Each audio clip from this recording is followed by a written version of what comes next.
अस्सलामुअलैकुम, good morning, सुबह बखैर। आज से ठीक एक साल पहले पाकिस्तान की ग्लोबल अपलिफ्टिंग का वो सफ़र शुरू हुआ जो माशाअल्लाह आज तक जारी है। लेकिन एक साल पहले के अगर इन्हीं अयाम का हम जिक्र करें तो शब रोज़ ज़रा हम कंफ्यूज भी थे, तज़ब्ज़ुब का भी शिकार थे, क्योंकि इस खित्ते पे जंग के बादल मंडला रहे थे और जंग भी उन दो ममालिक के दरमियान जो दोनों एटमी कुव्वतें हैं। दो चीज़ें, एक तो आपने बड़ी खूबसूरत ग्लोबल अपलिफ्टिंग, मुझे ये टर्म बड़ा अच्छा लगा because 100% that is exactly how it has happened. However ये भी आपने सही बात की है कि एक साल पहले जब ये सारा सिलसिला शुरू हुआ था तब हमें नहीं पता था where we are going with it. हमें ये पता था कि इंशाल्लाह खुदा हमारे साथ है और बिल्कुल we are in safe hands, और जो सही राह पे हो, जो सही बात कर रहा हो, हु इज ट्रूथफुल, तो उसके साथ बुरा हो नहीं सकता। और exactly that is how it unfolded. लेकिन अब जो हकायक थे वो भी हुमा जाहिर है दुनिया के सामने। तो आप ये सोचिए कि एक दुश्मन जो आपसे कई गुना बड़ा है, मिलिट्री माइट में भी, आबादी के लिहाज से भी, जियोग्राफिकली भी, मतलब साइज में भी, अदरवाइज और आपके साथ जुड़ा भी और आपके साथ जुड़ा भी हुआ है, और उसकी तमाम सियासत जो अंदरूनी मामलात हैं वो पाकिस्तान से नफरत, दुश्मनी पर मबनी है, बेस करती हैं। उसी पे वो पलता है, फूलता है, तरवीज पाता है, आगे वोट लेता है और अपने मुल्क में पॉपुलैरिटी मजीद हासिल करता है।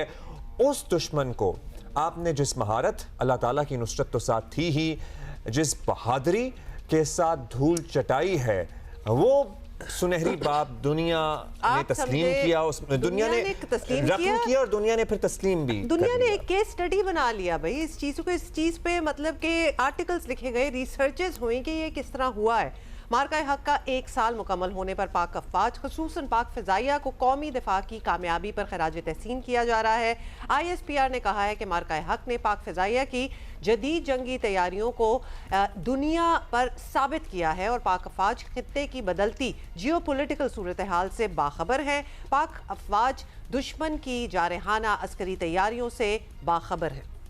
और हम वो लम्हात अभी हमने जिए हैं, ये जंग हमने जी है। This is the one that we actually saw and we witnessed the history in making। और जब खबरें आना शुरू हुई कि पाक फ़ज़ाइया की तरफ से एक नहीं, दो नहीं, तीन नहीं, चार नहीं, इब्तदाई तौर पर 5 राफेल और दीगर जंगी तैयारे भी गिराए गए हैं, मतलब क्या माहौल। अच्छा, इसमें कैन आई ऑल्सो ऐड, क्योंकि बहुत से मतलब इतनी जनरेशन गुजर गई हूँ, 65 की याद करते हैं हम एंड एवरीथिंग, लेकिन किसी ने, और नॉट दैट ये कोई फेवरेबल चीज़ नहीं है, अल्लाह ना करे कि कोई भी जंग जो है वो विटनेस करे, एक तो इस वक्त हो भी रही है, लेकिन वो जो हुआ होगा 65 में और किस तरह पाकिस्तान फातिहाना उससे निकला था, एटलीस्ट उसका एक हमने एक अमली चीज़ जो है ना वो हमने पिछले साल देख ली। वो जो नई जनरेशन जो सुनती चली आई थी, एक साल चूंकि मुकम्मल हुआ है, इसलिए मारका हक, ऑपरेशन बुनियानुल मरसूस की कामयाबी को पूरे मुल्क में मनाया जा रहा है। कल टाउन हॉल लाहौर के आपको विजुअल्स दिखाते हैं। ये बिल्डिंग मुझे वैसे ही बड़ी पसंद है, खूबसूरत है। ये हमारे कॉलेज के रास्ते में भी आती थी, चाहे वो गवर्नमेंट कॉलेज जाना हो या NCA जाना हो। इतनी स्टनिंग मॉन्यूमेंट आप इसको समझ लें, इतनी खूबसूरत बिल्डिंग है कि anybody who goes to Lahore, तो ये आपको पता है ना वो टूरिज्म में ही आ जाती है। You have to see this as well. तो जी बड़े फायरवर्क्स हुए, बड़ा खूबसूरत इसको सजाया गया, and of course everybody is observing this one year मिली नग़्मे तराने भी पेश किए गए। मुल्क भर में इस सिलसिले में तकरीबात हो रही हैं, इस बारे में हम आपको अपडेटेड रखेंगे ही सर्टनली। और लेकिन वो आपको पता है कि हमारे हालात आजकल पर्टिकुलरली ईरान जंग की वजह से ज़रा खित्ते के मुश्किल हैं और पूरी दुनिया की इकोनॉमीज़ स्ट्रगल कर रही हैं। लेकिन जो इत्मीनान इस सब मुश्किल के बावजूद और जो एतमाद महसूस होता है ना हर पाकिस्तानी को बहैसियत पाकिस्तानी आज के दौर में, इस एक साल के दौरान जो कॉन्फिडेंस हमें हासिल हुआ है ना कि हम अपना हरा पासपोर्ट बड़े फख्र के साथ दुनिया में काउंटर्स पर रखते हैं, दुनिया हमें खराज तहसीन पेश कर रही है। तो होता ही रहा, लेकिन ये जो अमेरिका और इजराइल ने ईरान के ऊपर एक जंग की, उसके बाद तो पाकिस्तान का स्टेटस और एलिवेट हो गया। अभी at the moment where we stand ये आपको बताते हैं कि ईरान और अमेरिका एक बार फिर किसी मुआहदे की तरफ बढ़ते दिखाई दे रहे हैं और इसके लिए आने वाले 24 घंटे काफ़ी अहम समझे जा रहे हैं। मीडिया रिपोर्ट्स के मुताबिक दोनों ममालिक के एक दूसरे से लंबे चौड़े मुतालबात भी ऑब्वियसली हैं और शराइत की फहरिस्त अब एक सफ़े पर सिमट के आ गई है। उन्होंने ऑब्वियसली काफ़ी चीज़ों पे शायद कर लिया होगा। मुमकिन तौर पर बहुत जल्द कोई मुआहदा हो सकता है। अमरीकी सदर डोनाल्ड ट्रंप ने भी दावा किया है कि अमरीका और ईरान के दरमियान गुज़िश्ता 24 घंटों में मुस्बत मुज़ाकरात हुए हैं। ये सब कुछ सुनिए चल रहा उन्होंने है। क्या कहा, साथ ही साथ धमकियां भी लगा रहे हैं लेकिन मुस्बत बातें भी कर रहे हैं। Style. They want to make a deal. We've had very good talks over the last 24 hours, and it's very possible that we'll make a deal. Yeah, their first level leaders are dead. Their second level leaders are dead. Some of their third level leaders are dead. I call that regime change. Iran cannot have a nuclear weapon, and they won't. And they've agreed to that. तर्जुमान ईरानी वजारत खारजा इस्माइल बकई ने कहा है कि Iran तजावीज़ का जायजा लेने के बाद पाकिस्तान को अपने मौक़िफ़ से आगाह करेगा। मुज़ाकरात का तसव्वुर तनाज़ा हल करने के लिए हकीकी कोशिश का तकाजा करता है। मुज़ाकरात का मतलब महज बहस व तकरार, डिक्टेशन, धोखादही, ब्लैकमेलिंग या जबर नहीं, नेक नियति ज़रूरी है। अमरीकी मीडिया के मुताबिक तवक्को है कि ईरान अमरीकी तजावीज़ पर सालिसों को जवाब आज देगा और पाकिस्तान की जानिब से सालिसी की कोशिशें मुस्तकिल। आपको पता है जब दुनिया नाउम्मीद हो रही थी पाकिस्तान ये कोशिशें जारी रखे हुए था। In the middle of war रुकवा के दोनों को ले आना, मतलब that was a very big thing. अच्छा, कल वजीर आजम शहबाज शरीफ ने इस्लामाबाद में बैनुल अक़वामी पैगाम इस्लाम कॉन्फ्रेंस से खिताब में कहा कि पाकिस्तान ने अमन के लिए जो कोशिशें की ये हम सब के लिए काबिल फ़ख्र बात है। सुनिए। ईरान की क़यादत और अमेरिका की क़यादत का हम सब शुक्रिया अदा करते हैं जिन्होंने पाकिस्तान की दावत पर वो यहाँ पर तशरीफ लाए और फिर आरजी जंग बंदी पर मुत्तफिक हुए और सालची के हवाले से पाकिस्तान की उन्होंने दावत कबूल की। ये है मेरे बुजुर्गों, भाई और बहनों और नौजवान कौम के बेटों और बेटियों, ये है वो एतमाद, तारीखी एतमाद जो कि दुनिया ने पाकिस्तान के ऊपर किया। मैं समझता हूं कि हालिया तारीख में इससे कोई शानदार मिसाल नहीं मिलती। बिल्कुल इसी पे ज़रा बात करते हैं। मुशाहिद हुसैन सैयद साहब हमारे साथ मौजूद हैं, पाक चाइना इंस्टीट्यूट के सरबराह हैं, गहरी नज़र हैं इन मामलात में, इनकी हमारे शो पे आते रहते हैं and we really grateful to him. Thank you. We got to know that it's a very pleasant morning in Islamabad. आपकी गुफ्तगू हम सुन रहे थे। कैसे हैं मुशाहिद साहब? अब होपफुली जी good morning. very good morning from Islamabad ji, bright and sunny.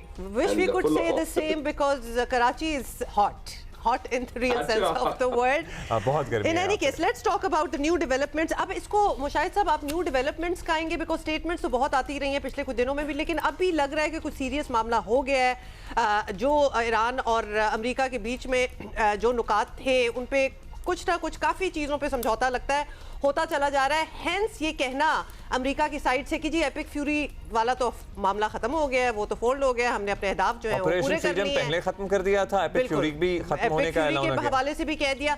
So where do we stand, where does this all situation stand? Before I answer your question, मैं सिर्फ आपने जो initial comments दिए क्योंकि आज आपको बड़ा मुबारक दिन है, फर्स्ट एनिवर्सरी ऑफ मार्का हक, तो it's a time for national self congratulations.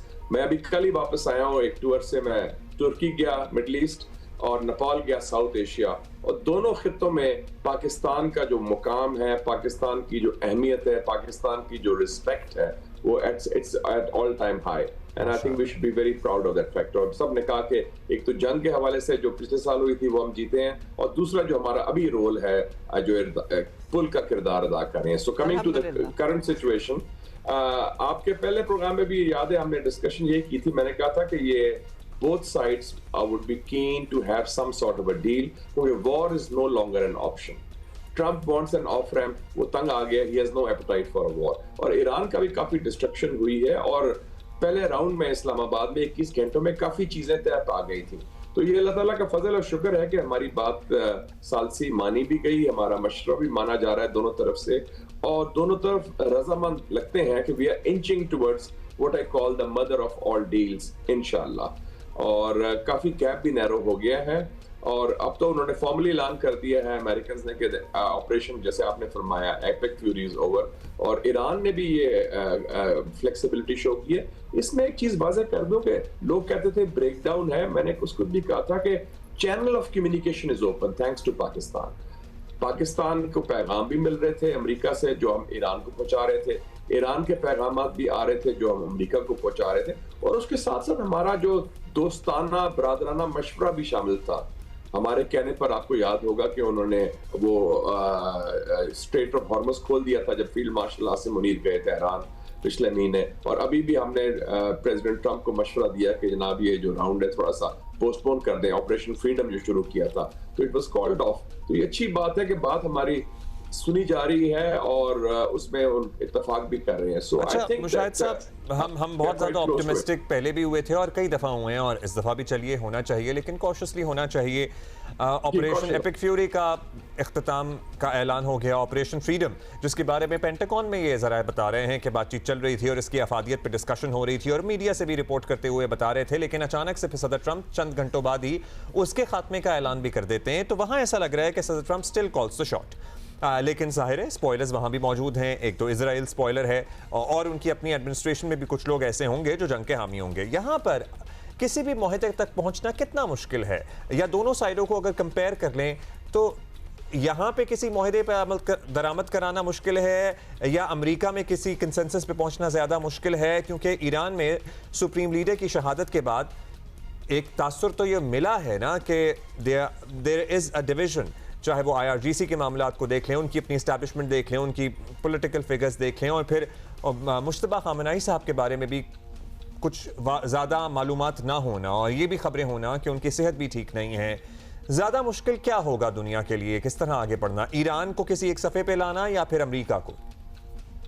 मैं समझता हूँ कि एक तो आपने जो डिवीजन वाली थियरी से मैं एग्री नहीं करता। ठीक है, देखिए जी, थैंक्स टू ट्रंप ईरान को उसने यूनिफाई कर दिया है, ईरानी कौम को, ईरानी क़यादत को।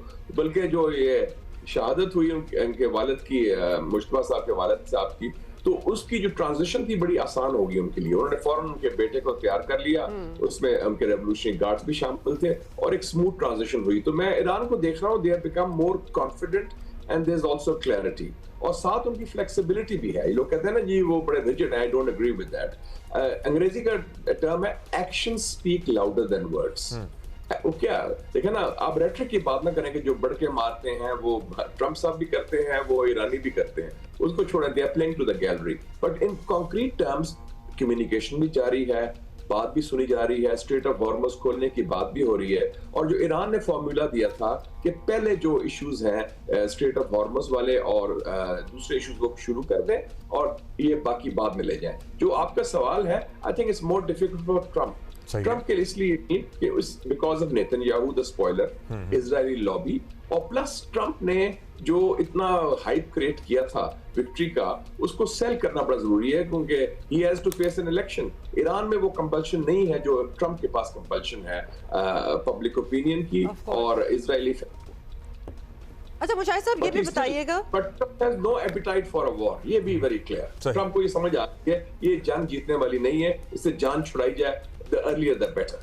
मतलब भी वो जब घुसे थे इसमें तो उनको एंड गेम नजर नहीं आ रही थी, लेकिन घुसना बड़ा जरूरी था, इंपल्सिव था। अच्छा मुशाहिद साहब, अब कल जब मई 5 को यानी 2 दिन पहले ट्रंप अनाउंस करते हैं कि प्रोजेक्ट फ्रीडम को वो पॉज कर रहे हैं, रोक रहे हैं क्योंकि great progress is being made towards talks with Iran, ये उनका 5th का स्टेटमेंट था। 6th को वो कहते हैं कि न्यूयॉर्क पोस्ट से वो बात कर रहे थे, कहते हैं कि it is too soon to consider face to face peace talks. मतलब एक दिन उनका एक स्टेटमेंट होता है, एक ही दिन में 2-4 स्टेटमेंट्स उनके एक दूसरे को नेगेट करते हैं। लेटेस्ट जो है वो कहते हैं कि अब जो हमारा प्रपोजल है ये सारे मान जाए, यानी बेसिकली ईरान मान जाए, वरना बमबारी के लिए तैयार हो जाए। तो ये हम क्या इनकी इससे क्या अखज़ करें, वो क्या चाहते हैं? वाकई पीस टॉक्स जो है बिल्कुल कंप्लीशन पे आ गई हैं, अब मामला सेटल होने वाला है? बिकॉज आपको पता है कि पिछले 1-2 हफ्तों में even after the cease fire ये बात बड़ी उठी है कि जी अब साइन हो रहा है, अब मिलेंगे, फेस टू फेस होगा, वो आ जाएंगे इस्लामाबाद। मतलब ये आपसे भी हमने बहुत बातें की हैं। Where does it all stand right now? वो आएंगे, फेस टू फेस बातें होंगी या इसी तरह फोन कॉल वाली बातें होंगी?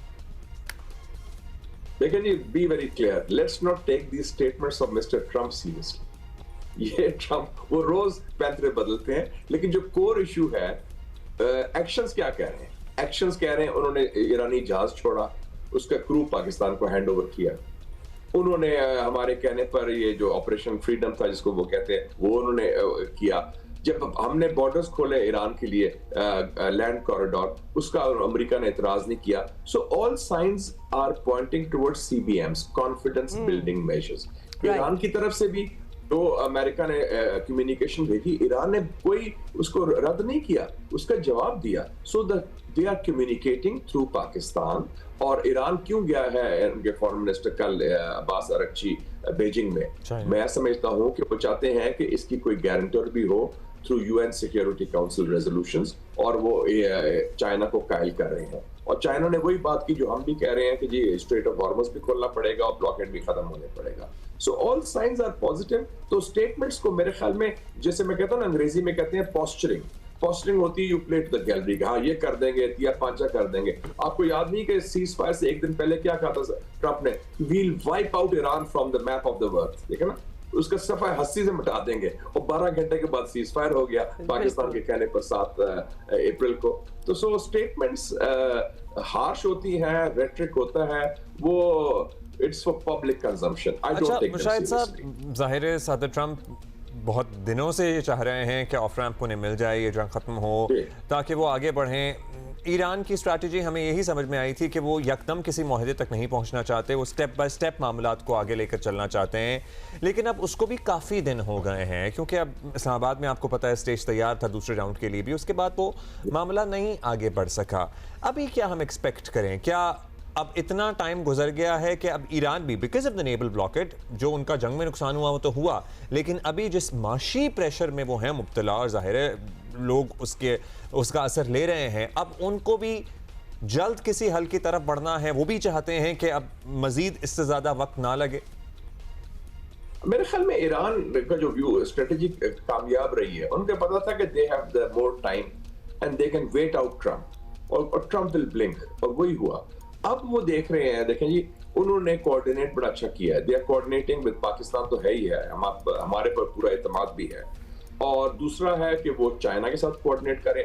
और एक और बड़ी सिग्निफिकेंट डेवलपमेंट है हुमा साहिबा और सुल्तान साहब, कि ईरान और सऊदी अरेबिया की कोऑर्डिनेशन बड़ी अच्छी हो रही है जी, बीजिंग में भी उनका राब्ता हुआ जी, ये बड़ी देखें ना, बीजिंग में फौरन वांग यी से मुलाकात के बाद उन्होंने टेलीफोन किया सऊदी फॉरेन मिनिस्टर को।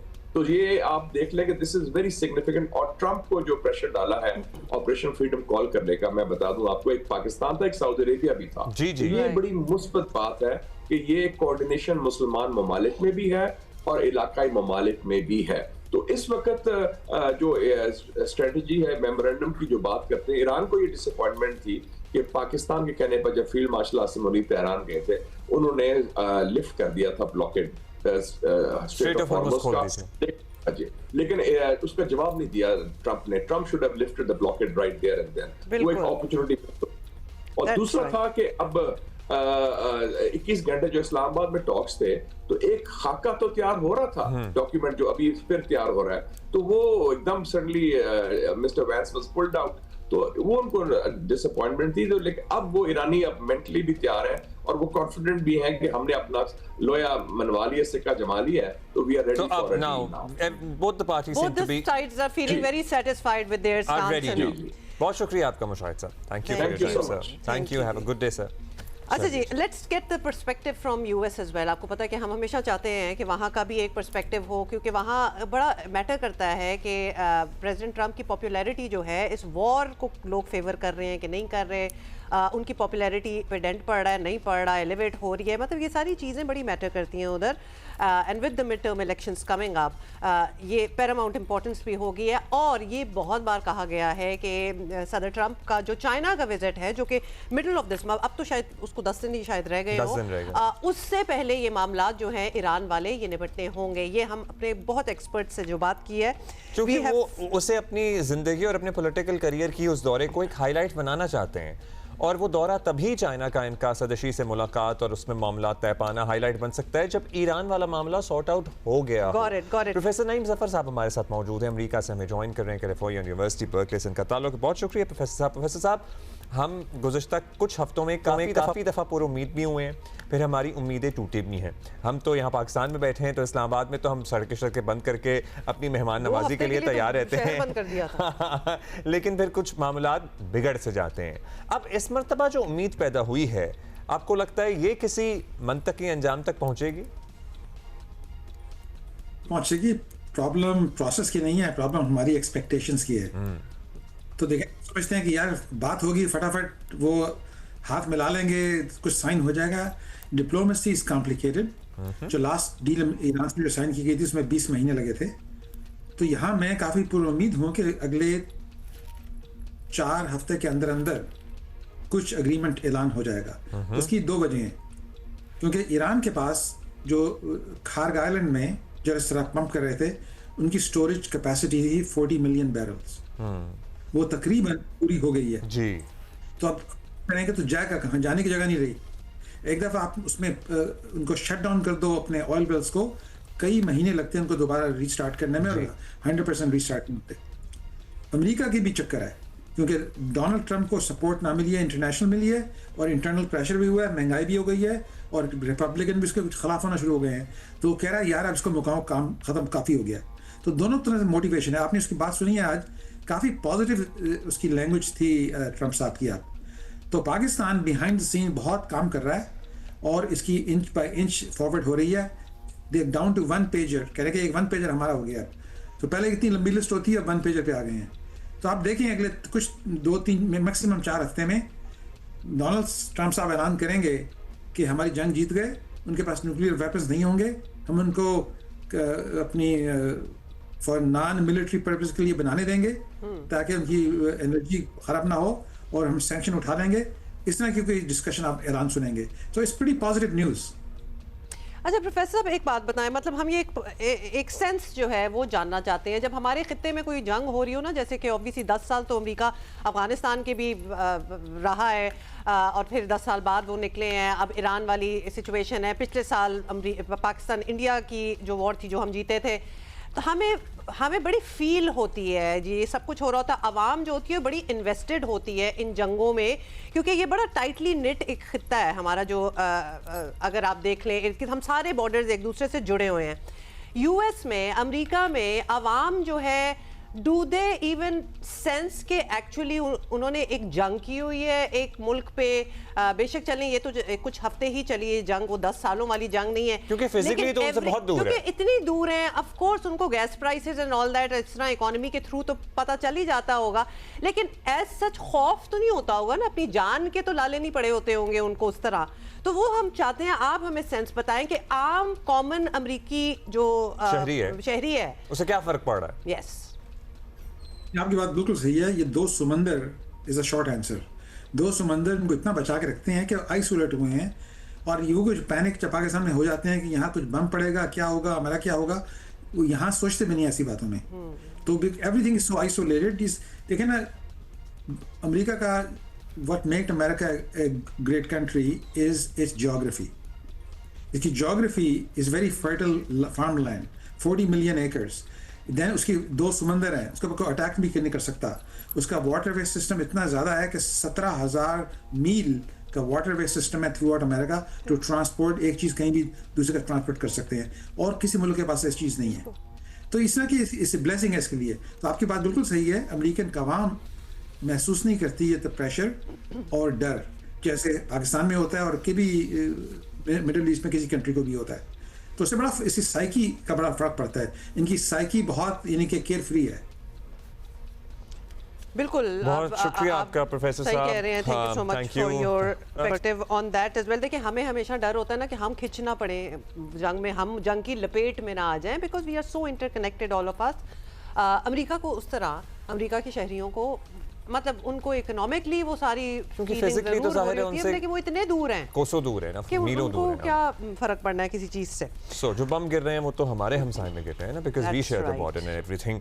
अच्छा जी, इस बारे में भी बात होगी। लेट्स सी कि मार्केट्स किस तरह रिस्पॉन्ड करती हैं। कल एकदम तेल की कीमतें नीचे आई थी, हाँ पॉजिटिविटी आई थी। हाँ बिल्कुल, स्टॉक मार्केट भी दुनिया भर की जरा बेहतर सेंटिमेंट उनमें पॉजिटिव ही देखा गया था। अच्छा, हमारे यहाँ भी बड़ी पॉजिटिविटी है। अभी हम 1 साल जो है कंप्लीट कर रहे हैं, मार्का हक का हम सेलिब्रेट कर रहे हैं, तो it's a big celebrate, it's feeling good किस्म की एक सिचुएशन है जो हमारी बनी हुई है। एंड ऑल्सो क्योंकि अभी जब ईरान और यूएस की भी जब बात करते हैं तो उसमें भी पाकिस्तान का इतना बड़ा हाथ है ऊपर, for everything to be working out इंशाल्लाह। That is certainly a continuation of मार्का, that is a continuation of it. So मुबारक हो पूरे पाकिस्तान को, पाकिस्तानी कौम को, अफवाज पाकिस्तान को। हम एक ब्रेक लेंगे, थोड़ी देर में वापस आएंगे। Good morning.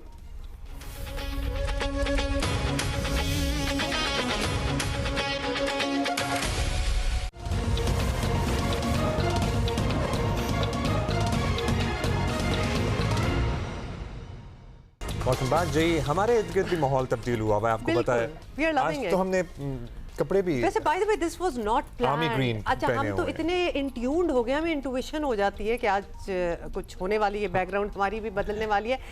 This was not planned Because this week we would also complete 10 years of Jio Pakistan ना, Yes, so did you इसलिए know वो in tuning हम ऑलरेडी ज़रा एक ज़्यादा है, सेलिब्रेशन माशाल्लाह। काइंड ऑफ मूड में तो चल ही रहे थे, और फिर माशाल्लाह मतलब पाकिस्तान का जो एक साल हम मार्का हक जो सेलिब्रेट कर रहे हैं, दिस रियली बुनियादो It's मरसूस beautiful. और मार्का हक की ये पहली एनिवर्सरी है, जीत की फतह की पहली एनिवर्सरी है, और ज़ाहिर है अल्लाह ताला ने हमें बहुत बड़ी फतह से हमकनार किया, हमें नसीब हुई, और उसको उसी अंदाज में हम ग्रैटिट्यूड के साथ, शुक्र के साथ, शुक्र के साथ और खुशी के साथ मना अच्छा, रहे हैं। And the beautiful thing is कि इट्स गोइंग ऑन, मतलब ये एक्कोलेड्स जो पाकिस्तान को मिल रहे हैं ना, ये नहीं कि जी हमने जंग तो जीती, Actually, पूरी that's दुनिया the ने best देखी part है, of it. That is the best part कि वो कंटिन्यूएशन उसकी रही। मतलब इस वक्त जो पाकिस्तान की स्टैंडिंग है, जंग तो चलने पीछे रहेगी, हम जीत गए, आगे चल पड़े, लेकिन अभी जो पाकिस्तान का रोल बना हुआ है एज अ पीस मेकर, वो दैट इज अमेजिंग, बहुत ही आला। अच्छा, बात हमने वैसे कुछ और करनी थी, लेकिन आज हम इस बात पे बार बार आ जाते हैं, आज बिकॉज़ और दिल कल भी हमारा हम इस बारे में सर्टनली बात करते रहेंगे,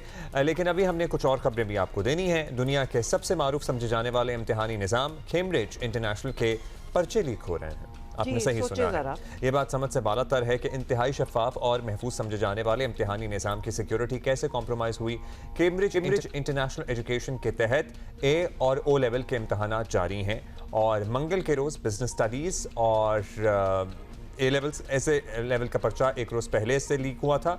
पीर की रात ही मुख्तलिफ इससे पहले मुख्तलिफ सोशल मीडिया प्लेटफॉर्म्स पे पर्चा गर्दिश कर रहा था। इससे पहले गुज़श्ता बुध को लिया जाने वाला ए लेवल का मैथ्स का पर्चा भी सोशल मीडिया ऐप पर फरोख्त हो रहा था। फिर व्हाट्सएप के जरिए भी सोशल मीडिया पर फैल गया। आपको पता है, मतलब वो चीज़ आ जाए तो हर जगह पहुंच ही जाती है, और इस सूरत हाल ने वालिदैन और स्टूडेंट्स में तशवीश की लहर दौड़ा दी।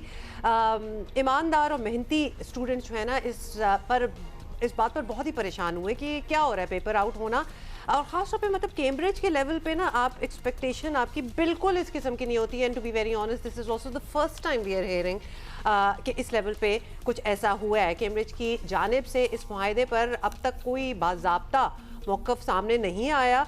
तालीमी माहिरीन का कहना है कि इम्तिहानी पर्चों के लीक होने के इल्ज़ामात जो हैं वो दुरुस्त साबित हुए तो ये कैम्ब्रिज इंटरनेशनल के इम्तिहानी निज़ाम की साख को भी मुतासर करेगा, बहुत करेगा। Who would have thought? Ghulam Ali मल्ला साहब एग्जीक्यूटिव डायरेक्टर हैं IBCC के, हमारे साथ मौजूद हैं, उनसे मालूम करते हैं। गुलाम अली मल्ला साहब, बताइए, मतलब पर्चे इस तरह लीक होना, this is unusual, this is the first that we have heard. कहाँ से लीक हुए? दुनिया में बहुत से ममालिक में कैम्ब्रिज के इम्तहानात बच्चे दे रहे होते हैं, क्या मालूम हो सका है अब तक? देखें, ये तो इस्टेब्लिश हो चुका है कि जो कैम्ब्रिज का ए लेवल का जो एक पहला पार्ट होता है, जिसको हम AS कहते हैं, एडवांस सब्सिडरी, उसका मैथमेटिक्स का पेपर जो है वो लीक हो चुका है, और उन्होंने ऑफिशियली इसको इस्टेब्लिश किया है, और मीडिया स्टेटमेंट भी कैम्ब्रिज ने जारी कर दी है। अब इसके बाद जो है 2-3 चीज़ें हैं जिस पे जो है वो काम करना पड़ेगा। एक तो ये कि जिस तरीके से आपने इंट्रो में कहा कि जो बच्चे इतनी मेहनत से तैयारी करते हैं उनका क्या होगा, क्योंकि मेन जो अफेक्टिव होता है वो बच्चा होता है। तो हम IBCC as a regulator Cambridge British Council के साथ हम क्लोजली काम कर रहे हैं, और अभी आज 7 तारीख को वो हमें डिटेल रिपोर्ट दे रहे हैं, और कल जो हमारी बात हुई है उसमें ये बता रहे हैं कैम्ब्रिज की ये का मौक़िफ़ है कि उन्होंने क्रिमिनल इन्वेस्टिगेशन शुरू कर रहे हैं, ये कि कहाँ से कैसे लीक हुआ है, साइबर क्राइम कंट्रोल एजेंसी के पास भी जा रहे हैं। और ये कौन इन्वेस्टिगेशन करेंगे? ये पाकिस्तान में भी करेंगे और बाहर भी कर रहे हैं, ये दोनों, क्योंकि पाकिस्तान में पेपर हो चुका है, लेकिन अभी तक ये इस्टेब्लिश नहीं हो पा रहा कि ये पेपर लीक कहाँ से हुआ है, तो ये इन्वेस्टिगेशन ये कर रहे हैं। और दूसरा जो आपने कहा बिजनेस स्टडीज़ का, वो कैम्ब्रिज का अभी तक मौक़िफ़ ये है कि ये पेपर लीक नहीं हुआ, और सिर्फ ये जो AS का मैथमेटिक्स का पेपर लीक हुआ है। तो हम क्लोजली इनके साथ काम कर रहे हैं। देखें, इसमें सिर्फ मैं आपको 2 चीज़ें बताऊँ हमारा इसमें क्या है। एक तो जब इम्तिहान की वो जो है ना, इसमें होती है इंटेग्रिटी और इस तरह की अपनी साख अपनी जगह, लेकिन अल्टीमेटली कोई ऐसा सिस्टम बने कि बच्चा जो है उसको कोई नुकसान ना हो। अब उसके 2 ऑप्शंस अभी दे रहे हैं ये। एक ये है कि आमतौर पर जो पेपर साइंसेज के पेपर होते हैं उनके 3 पार्ट्स होते हैं। वो कह रहे हैं कि अगर फ़र्ज़ करें एक लीक हुआ है तो जो 2 पार्ट्स हो चुके हैं उनके नंबर हम एवरेज करके इसमें डाल देंगे। एक ऑप्शन ये बच्चों को दे देंगे, अब वो बच्चा ऑप्ट करता है कि नहीं करता उस पर जाएगा। दूसरा बच्चे को ऑप्शन ये दे देंगे अगर बच्चा ये 2026 के ही उसमें रिपीट करना चाहता है, क्योंकि ये इनके पेपर एक ये मई जून में होता है, फिर दूसरे जो है वो होते हैं अक्टूबर नवंबर में। ये बच्चे को ये ऑप्शन भी दे देंगे कि बच्चा हो सकता है कि दोबारा देना चाहे, तो ये वो जो बच्चे को बेहतर लगेगा उस वो having said that Ghulam Ali साहब, दिस इज वेरी अनफेयर। मतलब एक बच्चे का भी एक जहन बना हुआ है, वो फिर आगे यूनिवर्सिटी के एडमिशंस उसने आगे और काम करने, मतलब एक टाइमलाइन से very important time in a young persons life. लेकिन ये बताएं कि और ये हमें पता है, लेकिन आप इसकी तस्दीक कर सकते हैं और दोबारा रीअफर्म कर सकते हैं। अब जैसे मैथ का पेपर जब आउट हुआ था, जो कि डेफिनेटली आउट हुआ था, अभी दूसरा वाला तो कह रहे हैं आपके अफवाहें हैं, पूरी दुनिया में जो कैम्ब्रिज एएस का ये वाला पेपर दे रहा होगा उन सारों के लिए आउट हो गया होगा ना? It's the same paper all over the world, या फिर ये कंट्री स्पेसिफिक होगा? अभी तक जो इनकी रिपोर्ट्स हैं, बल्कि ये भी ये सोच रहे थे कि अगर हम आगे जाके, क्योंकि टाइम जोन का जो डिफरेंस आ रहा है उसमें सोच रहे हैं, क्योंकि किसी उन कंट्रीज में जहां पेपर ये पहले हो रहा है अगर वहां से लीक हो गया तो जाहिर है फिर इस तरफ भी नहीं हो सकता पेपर। तो ये भी कंसीडर कर रहे थे कैम्ब्रिज के, क्यों ना हम ऐसा करें कि जो जोन वाइज जो है वो हम एक डिफरेंट जो है पेपर करें, लाइक रीजन वाइज आप कह रहे हैं? जी हाँ, जी हाँ, जी हाँ। अच्छा, तो ये सारी चीजें अभी इस पे गौर किया जा रहा है, लेकिन जो एट हैंड जो हुआ है उसका क्या होगा? और अब जो हो why गया, has it taken so long to investigate it? मतलब ये तो चीजें बड़ी जल्दी तक पहुंच जाना चाहिए। एंड ऑल्सो जिस मुल्क से अगर ये साबित हुआ कि XYZ किसी भी मुल्क से ये पर्चा लीक हुआ, तो क्या उसके कोई रेपरकशंस हो सकते हैं उस कंट्री के लिए? देखिए मैं आपको बताऊं कंट्री के लिए क्या, कैम्ब्रिज एक बहुत बड़ा नाम है, बहुत अच्छा, पाकिस्तान में 100 साल से ये काम कर रहा है कैम्ब्रिज। और अगर देखें सबसे बड़ा सवाल तो कैम्ब्रिज के लिए होगा ना कि जब अब आपको इंटरेस्ट के लिए एक और बात बताऊं, पाकिस्तान में इस वक्त जो IBCC जब से रेगुलेट कर रहा है फॉरेन एग्जाम बोर्ड्स, ऑस्ट्रेलिया का एक बोर्ड पाकिस्तान में आ चुका है, स्विस क्वालिफिकेशन पाकिस्तान में काम कर रही है, 5 एग्जाम बोर्ड जो हैं यूके के और पाकिस्तान में काम कर रहे हैं। तो उसके बाद जब अगर कैम्ब्रिज के ये मसाइल रहे तो डेफिनेटली फिर लोग दूसरे बोर्ड्स की तरफ जाना शुरू करेंगे, तो कैम्ब्रिज को बड़ा सीरियसली इस पे काम करना पड़ेगा। अच्छा, प्लीज आंसर दैट क्वेश्चन कि ये investigation why is it taking so long? मतलब ये तो हर किसी के इंटरेस्ट में है ना, वरना उंगलियां तो उठना स्टार्ट हो जाती हैं। Then there are countries in the world जहाँ पर्चे थोड़े से आउट हो जाते हैं। हाउएवर ये पर्चा हमारा तो नहीं बना हुआ, ये इसकी तो ओरिजिन ही कहीं और से आ रही है। तो ये इतनी अरसा क्यों लग रहा है, और इतना अरसा लग रहा है कि इसने मौका दे दिया है एक और पर्चा आइदर आउट होने का या फिर अफवाहें उठने का, जी एक और पर्चा भी आउट हो गया? जी देखें अभी तो 1 हफ्ता हुआ है ना, उन्होंने हमें ख़त लिखा था IBCC को एज ए रेगुलेटर, और 7 मई का उन्होंने टाइम मांगा था। आज जब इन्वेस्टिगेशन वो आ जाएंगी तो उसके बाद जो है वो फिर पता चलेगा। और मेरा ख्याल है कि टाइम इसमें लेता है, जब साइबर सिक्योरिटी इस पे काम कर रही होती है, एजेंसीज काम कर रही होती है, तो टाइम तो लगता है। लेकिन हमारी ये कोशिश होगी कि वो टाइम तो वो इसलिए भी है कि चलें आपकी अपनी इंटीग्रिटी है, लेकिन हमारा बच्चा डिस्ट्रेस ना हो जाए। बच्चे को अभी से पता चलना चाहिए कि मुझे क्या करना है, अब मेरे लिए क्या डिसीजन आ रहा है, तो उस पर हमारा फोकस ज्यादा उस पर है, और ताकि वो जल्द पता लग जाए ना। अगर जो बाकी जो हिस्से जो नहीं आउट हुए उनकी एवरेज के बेसिस पे करना है तो बच्चों को फौरी तौर पर मालूम हो, क्योंकि आगे बहुत सारे decisions are associated with these results as well. Everything is associated with these results, the future is actually at stake. कब तक मल्ला साहब ये हम इसका फाइनल डिसीजन कब तक एक्सपेक्ट करें, क्योंकि एवरी डे इज इंपॉर्टेंट?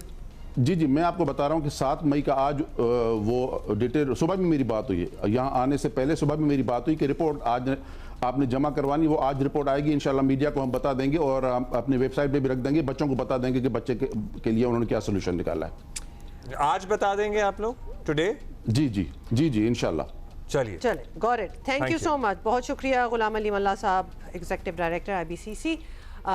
तो लो जी, इसका भी पता चल जाएगा। आई होप कि जल्दी इन्वेस्टिगेट हो जाए कि पर्चा किस तरह आउट हुआ, क्योंकि कभी कभार हम समझते हैं ना कि हमारे यहाँ ही इस किस्म की चीज़ें हो रही हैं, और हमारे यहाँ भी हर जगह नहीं, सिंध बोर्ड में हमने देखा। अच्छा, अभी हम ब्रेक लेंगे, लेकिन ब्रेक पर जाने से पहले आपको याद दिलाएंगे दोबारा कि आज है 7 मई, और 7 मई वो दिन है जब दुश्मन ने गलती की थी, हमें अंडर एस्टिमेट किया था, भूलने नहीं देंगे, और उसका खमियाजा आज तक और क्या जवाब हमने दिया था। मतलब सेलिब्रेशन तो हमारे जवाब की है बेसिकली, दुश्मन को तो अपनी गलती पे वो भूलना ही चाहेंगे, लेकिन हम भूलने नहीं देंगे। ब्रेक के बाद हाजिर होते हैं।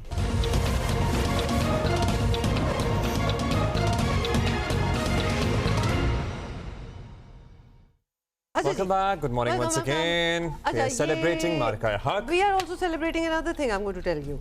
पाकिस्तान women, आपको पता है ना कि एक सीरीज चल रही है, मैचेस चल रहे हैं, one day matches against Zimbabwe team, women's cricket team.